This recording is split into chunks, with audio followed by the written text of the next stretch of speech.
Ini bukan sekadar lautan biasa. Ia umpama sebilah pedang tajam yang tergantung di atas kepala 33 juta rakyat Malaysia. Sebilah pedang Damokles yang boleh jatuh pada bila-bila masa. Namun, pada masa yang sama, ia juga merupakan harapan terakhir yang dianugerahkan Tuhan kepada negara kepulauan ini. Bagaimana jika saya beritahu Anda, ketika kita sedang berbual-bual sekarang, dalam tempo beberapa menit yang singkat ini, ada satu kuasa tenaga yang berpuluh-puluh kali ganda lebih kuat daripada gabungan semua loji nuklir di dunia. Tenaga yang dahsyat itu sedang mengalir dengan senyap di halaman rumah Malaysia, melintasi pesisir pantai kita tanpa sebarang bunyi. Apakah yang akan terlintas di pikiran Anda? Adakah Anda akan berasa takut atau mula terdetik di hati untuk coba menggapainya? Sudah sekian lama kita memandang arus lautan yang deras ini, melihatnya seumpama naga hitam gergasi yang membawa berbilion tan air laut bergelora tanpa henti siang dan malam, tetapi kita hanya mampu melihat dengan helaan nafas yang berat. Namun, mulai hari ini, dalam era di mana dunia bergelut dengan krisis tenaga, ancaman tersembunyi di mana-mana, dan ketegangan geopolitik yang lebih ganas daripada taufan, sekumpulan jurutera Malaysia yang tidak menonjol telah membuat satu tekad yang mampu mengejutkan seluruh dunia. Mereka berhasrat untuk mencabar lautan dalam yang berbahaya ini. Mereka mahu menarik kembali sumber tenaga milik Malaysia dari jurang gelap sedalam 600 meter di bawah permukaan laut. Ini bukan lagi sekadar satu pelan penjanaan kuasa biasa. Ini adalah satu pertarungan demi kelangsungan hidup, demi marwah, dan demi masa depan negara. Projek Penjanaan Kuasa Perbezaan Suhu Lautan, OTEK, Damai di Sabah. Nama yang kedengaran tenang ini menyembunyikan begitu banyak rahasia yang mendebarkan. Mampukah Malaysia benar-benar memecahkan belenggu tenaga yang ditentukan oleh takdir? Mampukah kita, di tengah-tengah gelombang ganas Laut Sulawesi, membina sebuah lagi gunung khazanah yang menjadi pelindung negara selepas industri semikonduktor? Hari ini, ikuti kami, tarik nafas dalam-dalam, kerana kita akan menyelam ke dasar laut yang tidak pernah berani disentuh sesiapapun, untuk menyaksikan sendiri pertarungan hebat antara kepintaran manusia dengan keliaran alam semula jadi. Sebelum kita memulakan cerita ini, sila luangkan masa untuk menekan butang langganan, kerana apa yang akan Anda saksikan seterusnya akan mengubah sepenuhnya pandangan Anda terhadap tenaga, lautan, dan juga masa depan Malaysia. Rakan-rakan sekalian, untuk menceritakan kisah ini dengan baik, kita perlu melihat kembali situasi sebenar di Malaysia. Kita hidup di sebuah negara kepulauan yang kelihatan makmur, tetapi sebenarnya amat rapuh dari segi tenaga. Walaupun chip semikonduktor kita sehebat manapun, walaupun pasaran saham kita semeriah manapun, selagi kapal-kapal kargo yang membawa gas asli dan arang batu terputus bekalannya, cahaya di negara ini mungkin akan padam sepenuhnya dalam beberapa hari atau minggu. Perasaan tercekik ini adalah mimpi ngeri yang menghantui setiap rakyat Malaysia yang berpandangan jauh. Loji nuklear ditolak, loji jana kuasa termal pula menyebabkan pencemaran serius, manakala tenaga angin dan solar pula bergantung pada cuaca. Di manakah sebenarnya jalan keluar tenaga untuk Malaysia? Ketika semua mata tertumpu ke langit mencari matahari dan ke Bukit Bukau mencari angin, sekumpulan jurutera berpemikiran luar biasa sebaliknya, mengalihkan pandangan mereka ke arah lautan yang dalam dan menakutkan di perairan Sabah. Di sini adalah hujung dunia, tetapi juga surga yang penuh dengan cabaran.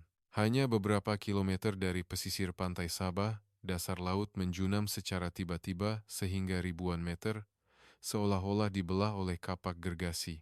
Bentuk muka bumi ini, yang dikenali sebagai jurang lautan pesisir, adalah satu keajaiban alam yang amat jarang ditemui di dunia. Biasanya, ini menandakan bahaya, menandakan jangan dekati. Tetapi di mata pakar OTK, ini adalah khazanah terhebat yang dikurniakan Tuhan khusus untuk Malaysia. Mengapa begitu? Prinsipnya sebenarnya tidaklah sukar untuk difahami, malah ia mempunyai keindahan dalam kesederhanaannya. Kita semua tahu, pada waktu siang di negara tropika, permukaan air laut dipanaskan oleh matahari sehingga suhunya boleh melebihi 30 darjah Celcius. Tetapi di lautan dalam yang tidak dapat dicapai oleh cahaya matahari, suhunya kekal stabil sekitar 4 hingga 5 darjah Celcius sepanjang tahun.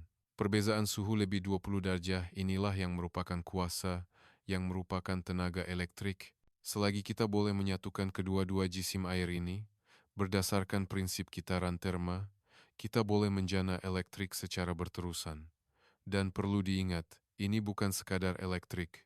Ini adalah sejenis tenaga yang tidak memerlukan pembakaran, tidak menghasilkan sisa, dan tidak seperti tenaga solar, tidak perlu menunggu siang hari. Dengan kata lain, selagi lautan masih wujud dan perbezaan suhu tidak hilang, ia boleh membekalkan elektrik kepada kita 24 jam sehari, 365 hari setahun. Inilah yang dinamakan mesin jana kuasa berterusan yang sebenar. Tetapi jangan terburu-buru. Jika perkara ini semudah itu, mengapa Amerika Syarikat tidak melakukannya? Mengapa Jepun tidak melaksanakannya? Mengapa negara-negara maritim besar di Eropa masih terperangkap di peringkat makmal? Ini karena di antara idea dan pelaksanaan, terdapat satu halangan yang hampir mustahil untuk diatasi, yaitu mengepam air dari laut dalam. Bayangkan, Anda perlu memasang sebatang pipe gergasi berdiameter beberapa meter, terus ke bawah permukaan laut sedalam 600 meter di perairan Sabah, salah satu kawasan yang paling kerap mengalami gegaran seismik dan dilanda monsun ganas di dunia. Kedalaman 600 meter itu bersamaan dengan dua menara Petronas yang dicucuk terbalik ke dalam laut. Di sana tiada cahaya, hanya kesunyian yang mematikan, ditambah pula dengan tekanan air yang dahsyat yang mampu meremukkan kepingan keluli. Setiap meter persegi menanggung tekanan seberat 60 tan. Ia seperti seekor ikan paus gergasi memijak kuku Anda. Itu belum lagi mengambil kira arus lautan yang tidak menentu di permukaan. Arus laut Sulawesi bergerak dengan sangat laju. Seperti tali sawat liar, apa sahaja yang dimasukkan ke dalamnya berisiko putus serta-merta. Semasa proyek ini dimulakan, keraguan dari kalangan jurutera antara bangsa datang mencurah-curah seperti air bah. Dr. Hans, seorang pakar lautan terkenal dari Jerman, menulis dalam sebuah jurnal tenaga antara bangsa, dengan lantang menyatakan bahwa dalam persekitaran geologi seperti di Sabah, kesukaran membina pipe air laut dalam adalah lebih tinggi daripada membina pangkalan di bulan. Beliau berpendapat bahwa dengan teknologi bahan sedia ada, adalah mustahil untuk mencipta pipe yang mampu menahan tekanan tinggi dan juga tarikan ganas akibat ribut monsun. Media barat turut melukis karikatur sinis yang menunjukkan jurutera Malaysia cuba menyedut lautan dengan penyedut minuman, menganggap rancangan ini terlalu gila. Tetapi keraguan dan cemuhan selalunya adalah petanda kepada pencapaian yang hebat. Dalam jiwa rakyat Malaysia, bukan sahaja tersemat keluasan lautan, tetapi juga semangat wajah yang tidak pernah menyerah kalah. Kamu kata mustahil? Kami akan buktikan ia boleh dilakukan. Di medan perjuangan yang dinamakan damai ini, cabaran pertama yang perlu diatasi oleh pasukan Malaysia ialah pipe air laut dalam yang menjadi talian hayat projek. Pipe keluli tradisional terlalu keras dan mudah patah akibat gegaran. Pipe plastik biasa pula terlalu lembut dan akan kemek akibat arus deras. Jadi, apa penyelesaiannya? Pakar-pakar bahan Malaysia, selepas berhempas pula siang dan malam di Makmal dan membelanjakan budget jutaan ringgit, akhirnya berjaya mencipta sejenis pipe fleksibel komposit polietilena berketumpatan tinggi, HDPE berterusan yang memukau dunia. Ini bukan pipe biasa.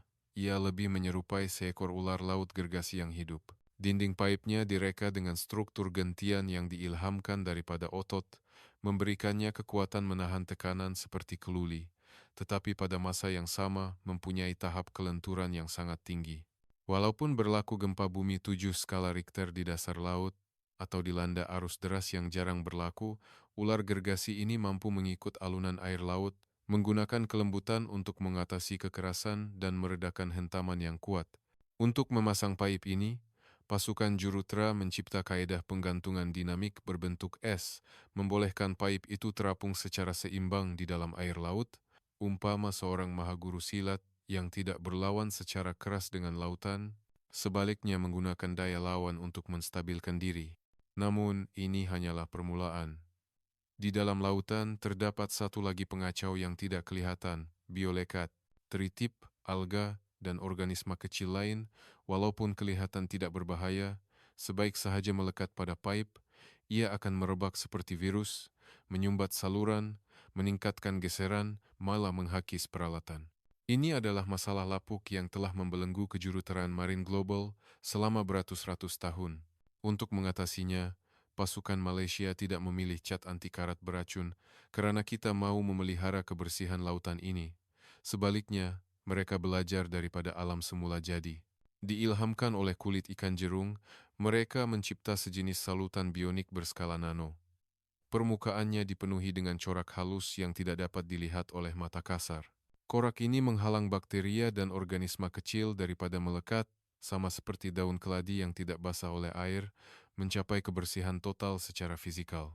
Kemajuan teknologi ini membuatkan pakar-pakar anti karat global terenganga. Mereka berkata, orang Malaysia bukan sekadar membuat pipe, mereka sedang mengajar objek tidak bernyawa bagaimana untuk melindungi diri seperti hidupan. Selain mengepam air sejuk dari laut dalam, langkah paling bijak dalam proyek ini adalah cara ia melihat sisa dari sudut pandangan yang baru. Loji jana kuasa konvensional ditapak. Damai setiap hari melepaskan sejumlah besar air panas. Dahulu, air yang lebih panas 5 hingga 7 darjah daripada air laut sekeliling ini dianggap sebagai pencemaran terma dan menjadi masalah alam sekitar. Tetapi di mata jurutera otek, ini adalah anugerah yang tidak ternilai. Mereka bentuk satu sistem kitaran tertutup yang sangat pintar, menggunakan air panas yang terbuang ini secara langsung sebagai sumber haba. Bayangkan senario ini.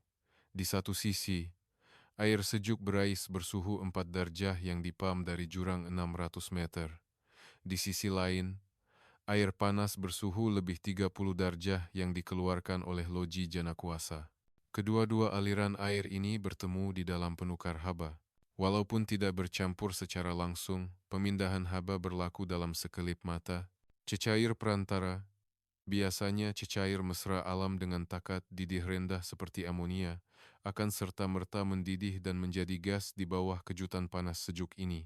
Isi padunya mengembang ratusan kali ganda, menghasilkan daya tujahan yang amat kuat untuk memutarkan turbin. Turbin berputar ligat, dan arus elektrik pun terhasil. Ini bukan lagi sekadar penjanaan kuasa.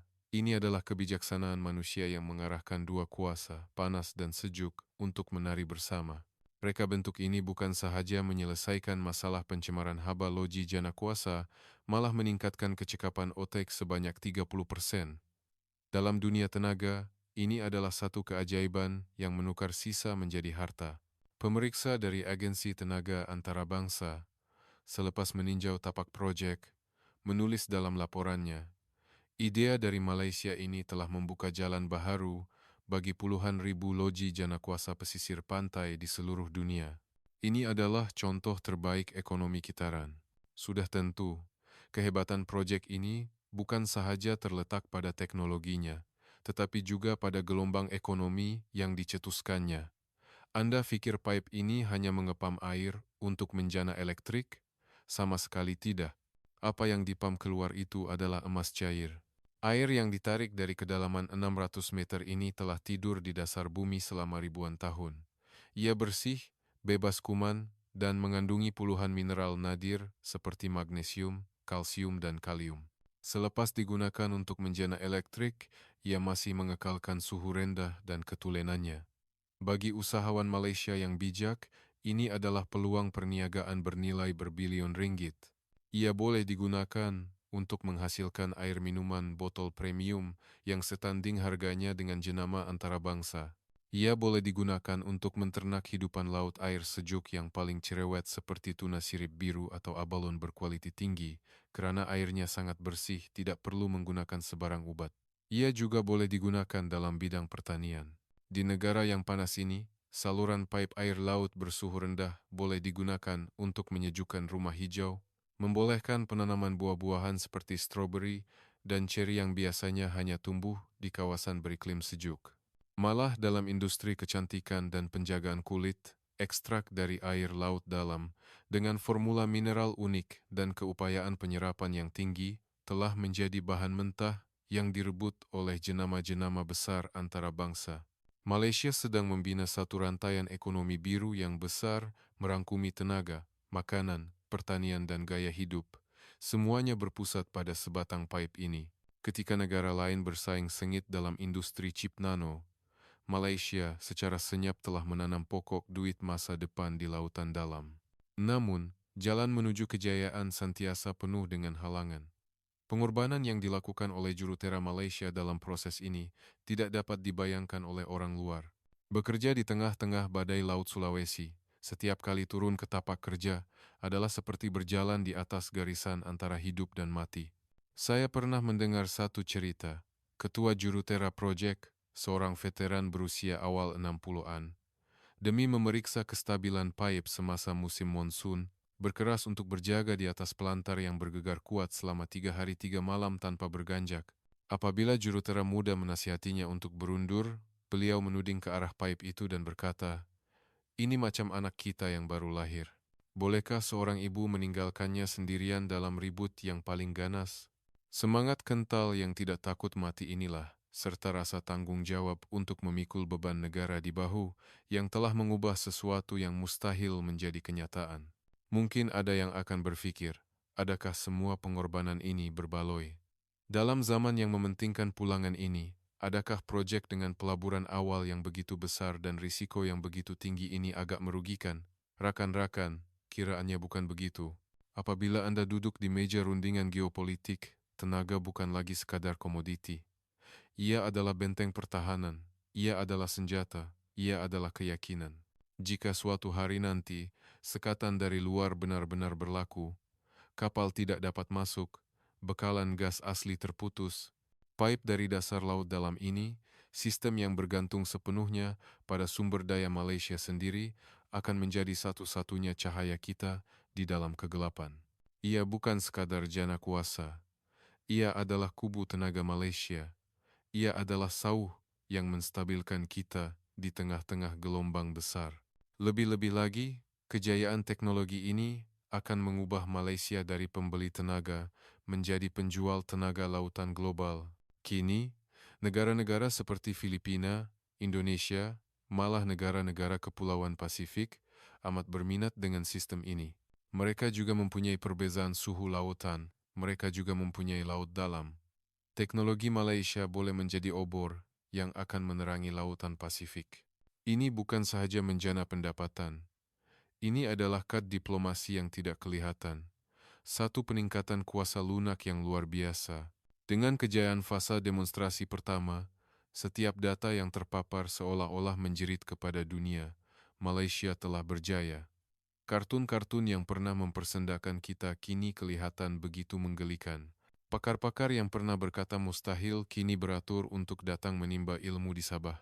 Rakyat Malaysia sekali lagi membuktikan dengan fakta, di bumi yang kurang sumber ini, satu-satunya perkara yang tidak pernah kurang ialah keberanian kita untuk mencabar sempadan dan kebijaksanaan untuk menulis semula masa depan. Memandang permukaan Laut Sabah yang membiru, saya tidak dapat menahan diri daripada termenung. Beratus-ratus tahun dahulu, nenek moyang kita merentasi lautan yang berbahaya ini, mendarat dan bertapak di bumi ini.